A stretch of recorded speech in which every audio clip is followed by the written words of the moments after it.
Sunset यो चाहिँ ताप्लेजुङमा भेटिएको वाइल्ड स्ट्रबेरीज यहाँ धेरै रहेछ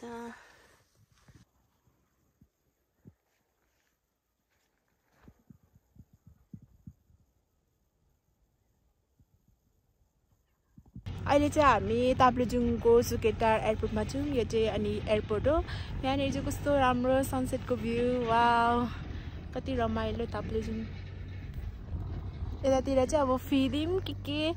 ठाउँहरू छ त्यो चाहिँ मलाई थाहा भएन जस्ट राम्रो भ्यू देखेको छ एयरपोर्टदेखि स्पेसली यो सनसेट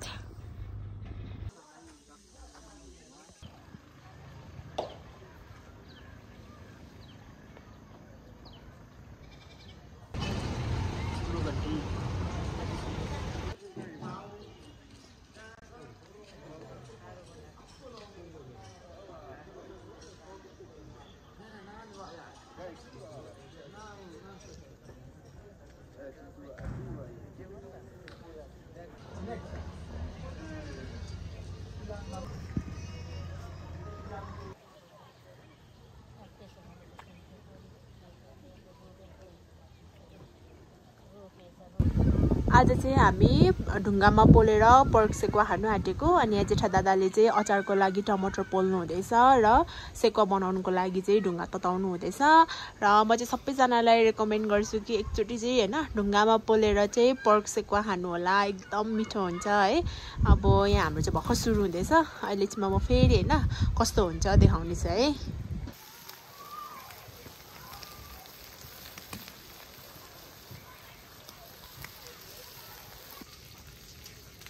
यहाँनेरि चाहिँ ढुङ्गामा पर्क सेकुवा बनाउँदैछु आजको हाम्रो डिनर चाहिँ पर्क सेकुवा ढुङ्गामा पोलेको चाहिँ एकदम मिठो लाग्छ कि मलाई त्यही भएर आज हामी ढुङ्गामा पोलेको पर्क सेकुवा खाने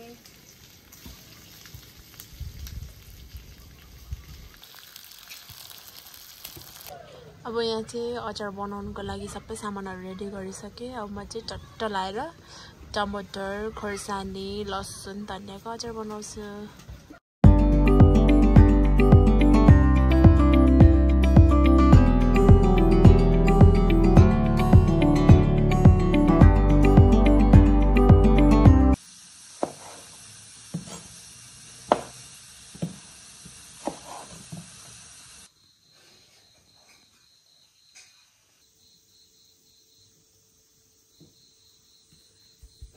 Cookies love.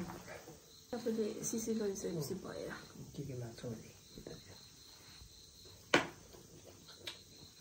अचार कस्तो भयो दाइ ठिक छ पिरो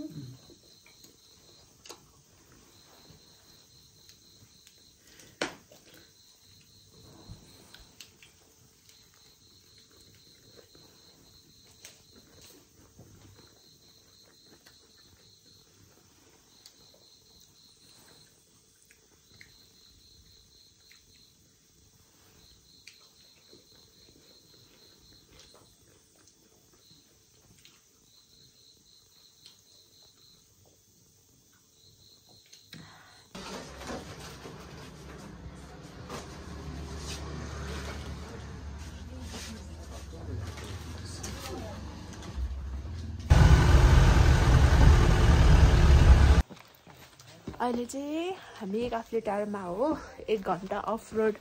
गाडीमा ट्राभल गरेर आएर चाहिँ यहाँ काफ्ले टारदेखि चाहिँ यसरी अब पैदल यात्रा सुरु हुँदैछ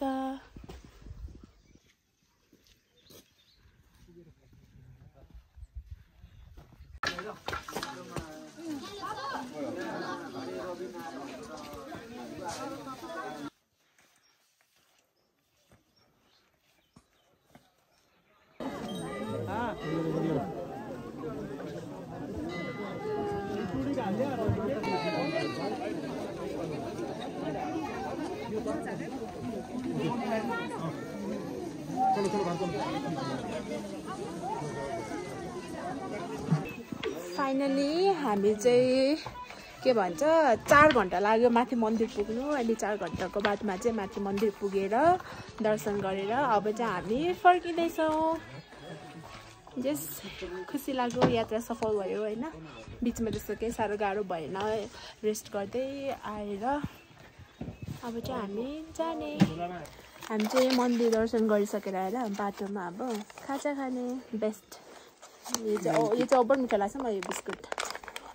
ओभर मिठो यो भित्र चाहिँ कस्तो हुन्छ भने नि म तपाईँहरूलाई पनि देखाउँछु ल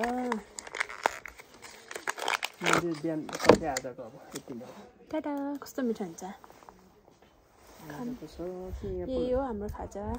तल गएर फेरि अरू खाजा खानुपर्छ यो चाहिँ अहिले बाटोमा भोकै लाग्दैन दादा अब हामीलाई कति मिनट लाग्यो आइसक्यो है ए हस् 15 फर्स्ट टाइम हो चाहिँ मलाई त थाहा छैन होइन तपाईँ मान्छे बोक्ने उयो हुनुहुँदो रहेछ हामीलाई पो जिस्काउनु भएको मिठो